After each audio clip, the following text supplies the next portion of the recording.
Americanus, the magnificent American black bear. Brought to you by Montana Recreations. Beautiful. How fierce you must have been. That fur. You never even felt the cold, did you? If he hadn't preserved you, would anyone even know you'd disappeared? I hate to interrupt. Oh, Yes.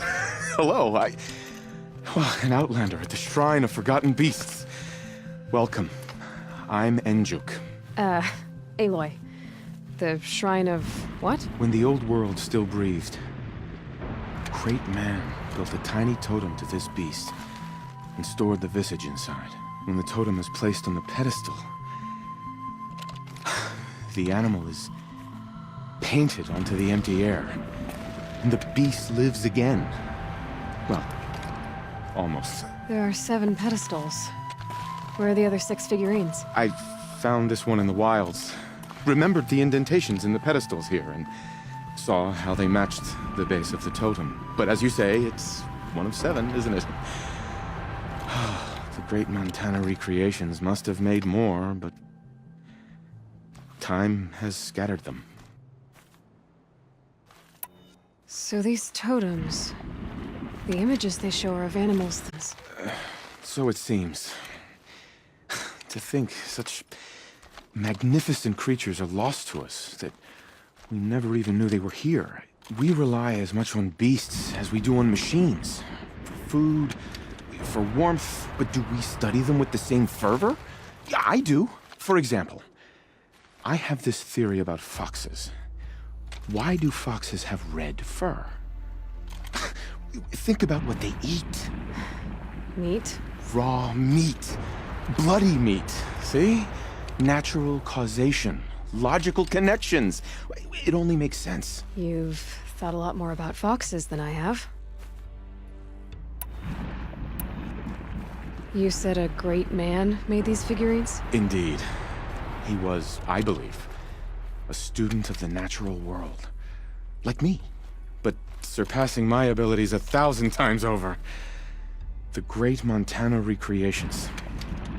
Perhaps the finest natural scholar the old world ever produced. His voice claims responsibility for the totems, the vessels for the knowledge he accumulated. I share his desire to understand the beasts, to catalog their behaviors and preserve their images. I like to flatter myself that I'm an apprentice of sorts, carrying on his work. Someday, perhaps, if I am persistent, I can earn his name. Enjuk Recreations. I have 6 figurines like...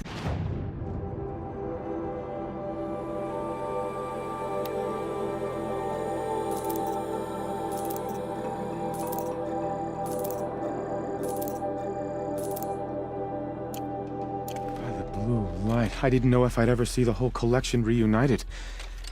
And look at them. They're beautiful. You've done a great thing, Aloy. These may represent the last record that any of these beasts ever lived. Take this.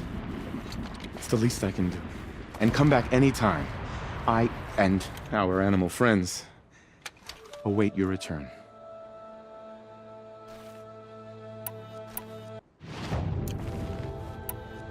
That's all I need to know. Are you sure? You can never learn too much.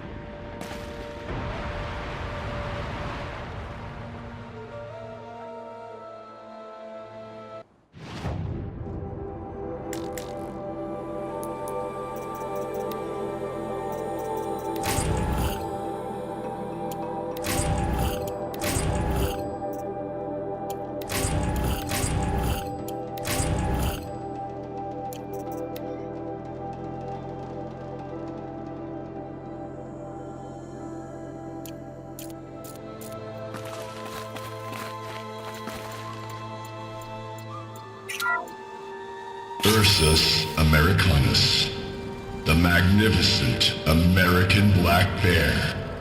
Brought to you by Montana Recreations. By that thing. I suspect I'd like it very much indeed. What a beautiful beast you were!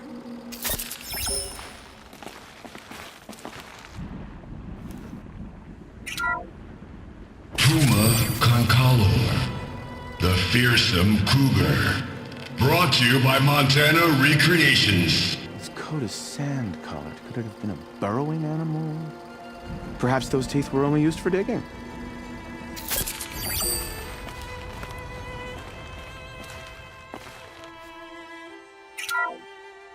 Bison, bison, bison. That's the actual Latin name of the regal American bison. Brought to you by Montana Recreations. Latin? Perhaps that's some sort of old world custom in which one repeats the name of a particularly revered animal.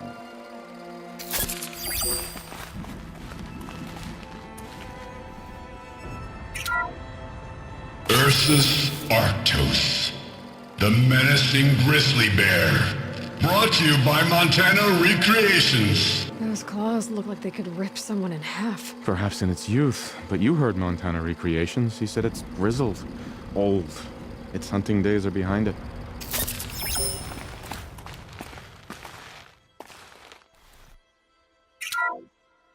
Odocoius virginianus, the majestic mule deer.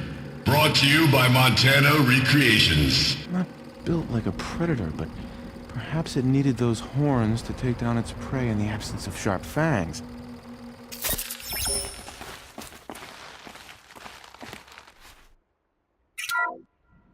Canis lupus, the enigmatic gray wolf. Brought to you by Montana Recreations. Could it be that these wolves and our foxes are the same somehow? Perhaps after hundreds of winters... No, that's ridiculous.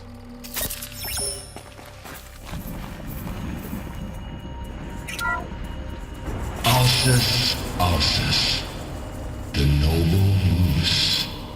Brought to you by Montana Recreations. The horns grow like trees. Of course, this moose used those bizarre growths to blend in with its forest home.